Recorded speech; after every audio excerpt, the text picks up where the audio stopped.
Ang araw sa inyo lahat mga boss at welcome back boss sa panibagong nating video. At ayan po, meron lang akong isi-share sa inyo at itong ginagawa ko na Elantra 2018 model.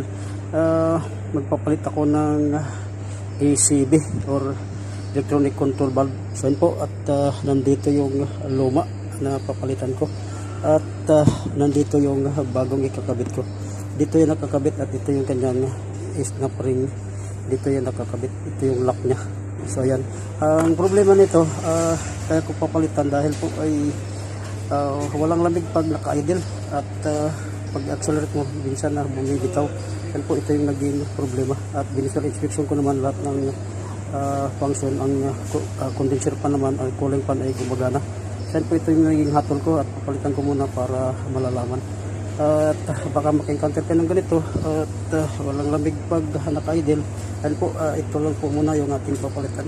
Depende rin kung malinis din